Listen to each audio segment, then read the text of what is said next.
Okay, we have a lot to talk about. The London Diamond League is the final Diamond League before the World Championships in just a couple weeks, goes down in Budapest. But the athletes came out, showed up, showed out, just like they've been doing all season. And we have to talk about the 400 hurdles, the 200, the 100, let's talk about it all. But first up, Femke Bol in that women's 400-meter hurdles. Now, I told y'all previously that Femke Bol has the potential to go sub 51 seconds. A lot of people thought that it wasn't possible. She needs to break 52. Listen, she came here 51.45 seconds for not only a personal best, not only a world lead, Diamond League record, etc., etc. That is the third fastest performance in history, only behind Sydney McLaughlin's world record, 50.68, and her second best time of 51.41 seconds. So this is a massive performance for Femke Bol, significantly improving on her personal best of 52.03 from the Tokyo Olympics, and now puts her in the conversation as potentially breaking the 51-second barrier. Now, I didn't say that she's going to break the world record. I'm not saying she's going to run 50.68. All I'm saying is that she can break 51, and this performance showed that. 51.45 seconds, less than half a second away. Remember, Sydney McLaughlin ran 51.41 at the USA Championships and then ran 50.68. Are we saying that Femke Bol can't make a similar improvement in terms of getting to 50.9? In my opinion, I think she very much can, and she is very much in the driver's seat for the gold medal.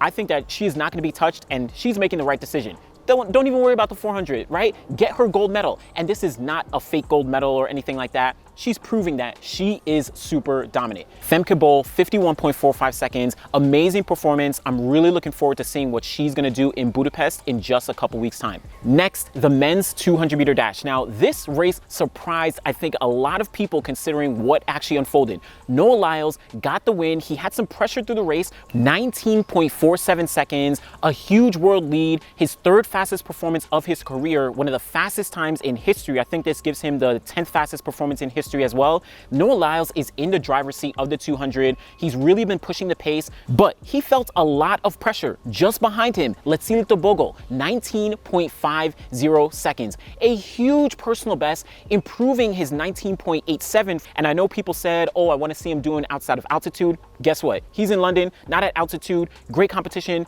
This was an amazing performance for Tebogo, and I think Tebogo is going to be a huge breakout star when we get to the Budapest World Championships. I said previously that Tebogo did have an outside shot to maybe break up the 200-meter sweep that I thought the USA would do this year, but at this point, Tebogo is very much in the conversation to not only win a medal, listen, he could win gold. He very much could win gold. 19.50 seconds is nothing to scoff at. 20 years old. Of course, Arian Knighton ran 19.49 last year, so just behind that. But that moves him to number 6 all time in the 200 meters. Tebogo is making a name for himself. 100-meter personal best of 19.91, 200 personal best of 19.50, 400 personal best of 44.74. He is really proving that he is a triple threat. And don't be surprised if he medals in the 100 as well as the 200 when we get to the World Championships. And listen, I think Paris is really going to be the breakout performance for Tebogo, but it could be Budapest this year.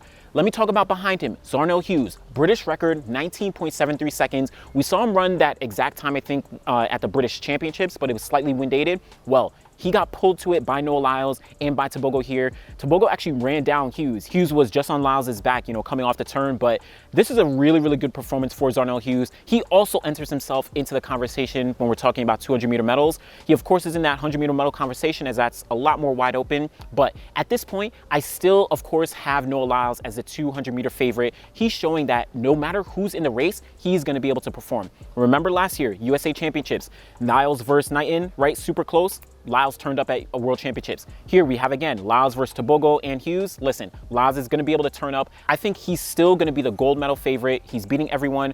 And I think there's potential to see a 19.2 second run. I don't want to say world record. That's, really pushing the pace when we're talking about 19.19, but Lyles is already on 19.31.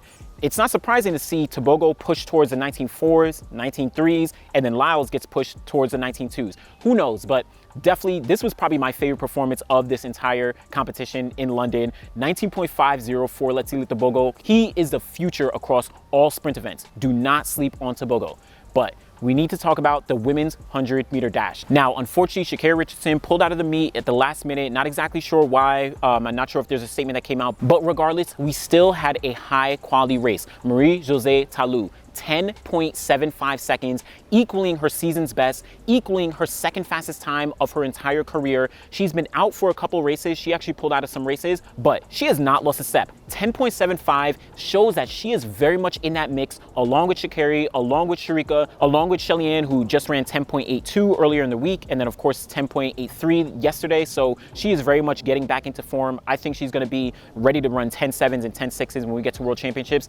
But at this point, it's a five-way race. I think four main women for gold when we're talking about Sharika, Shelly, Sha'Carri, and Ta Lou. And then I think Julian Alfred is entering into that conversation. But right behind Ta Lou, Dina Asher-Smith, 10.85 seconds. She is now showing that she is back in form. She is in personal best form, and she is in contention to potentially get on that podium. Third place, we saw Shericka Jackson run 10.94 seconds. Now, people are gonna look at this as like a disappointment. No, doesn't matter. She spoke about how she did a workout on Thursday. She ran in Monaco on Friday. She did another workout on Saturday, and now she's running here in London on Sunday. So she is training through all these meets, and to be able to run 21.8 and then 10.9, I think she is in perfect form. And in my opinion, Shericka Jackson is still the slight edge favorite for gold. If I had to pick at this moment, I would pick Shericka Jackson for the gold medal. She's run 10.65. She's been super consistent in the 10.7s and 10.8s, so just slight, but again, I think it's a four-way race. We're talking about Shericka, we're talking about Sha'Carri, we're talking about Shelly, we're talking about Ta Lou,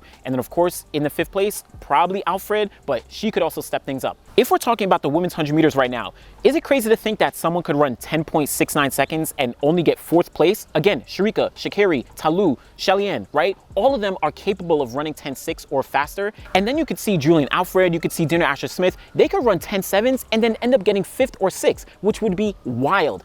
I mean, this 100 meters, I am loving the progression we've been seeing all season from all these ladies, and it is going to be crazy when we get to Budapest. So loving the 100 meters. Let me know who you think is a favorite for the women's 100 meter dash right now. I think it's Shericka Jackson just by a slight hair, but in reality, it's anyone's race. Let's move over to the men's 400 meter dash, where Van Niekerk was going up against a very stacked field of Americans as well as Botswanans. So Van Niekerk got the win, 44.36 seconds, but he was pushed to the line by Dedman, who ran 44.40.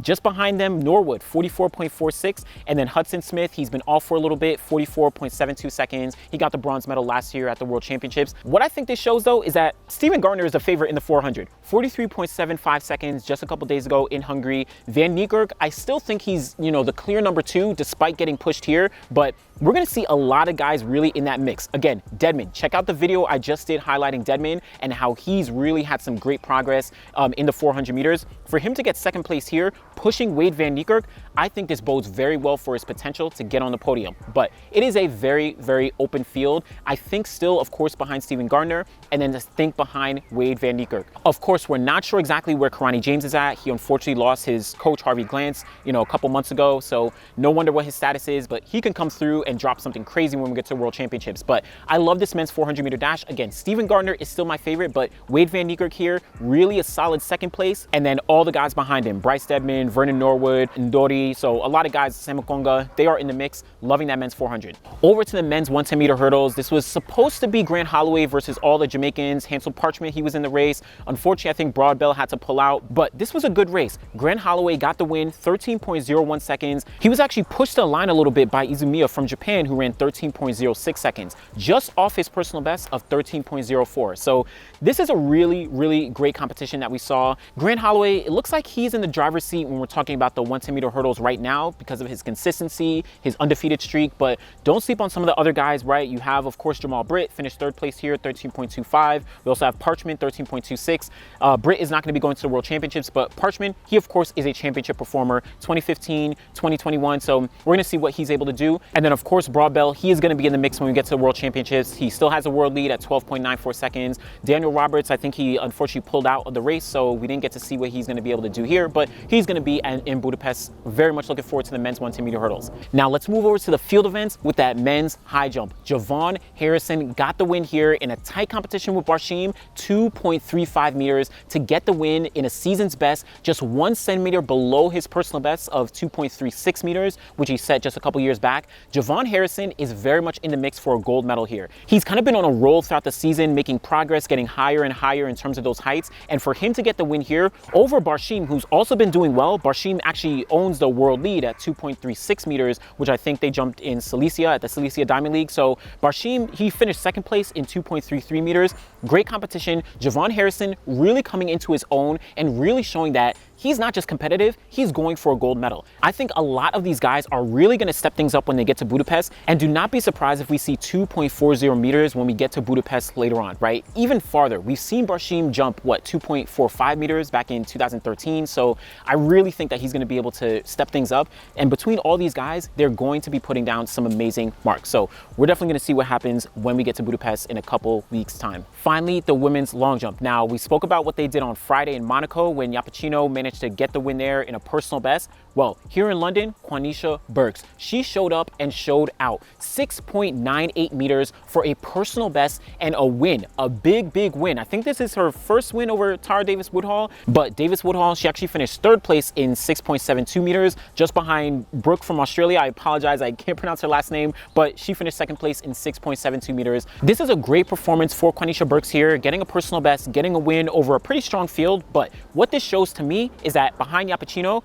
I think everyone is in the mix for a medal when we're talking about the women's long jump. Everyone is gunning for the 7 meters. Everyone is gunning for a spot on the podium. So we're going to see, again, Malaika Mihambo is not going to be competing. She's dealing with some injury, but this really shows that everyone is in the mix. I think Iapicino is in the driver's seat right now, edge on favor for gold, but we're going to see what goes down in Budapest. Loving this women's long jump, loving all these competitions. London did not disappoint. Again, this is a final Diamond League before we get to the World Championships. We still have about 2 or 3 weeks before things really start to kick off, but let me know what your favorite performance from London was. Again, I love seeing Letizia Tebogo 19.50 seconds behind Lyles's 19.47. You had Femke Bol's 51.45 seconds. She is in the mix for running sub 51. Do not sleep on her. Of course, Talu, very much in the gold medal conversation, 10.75 seconds. Let me know what your favorite performance was. Be sure to like the video, subscribe to the channel. Back again next time. Thanks for watching.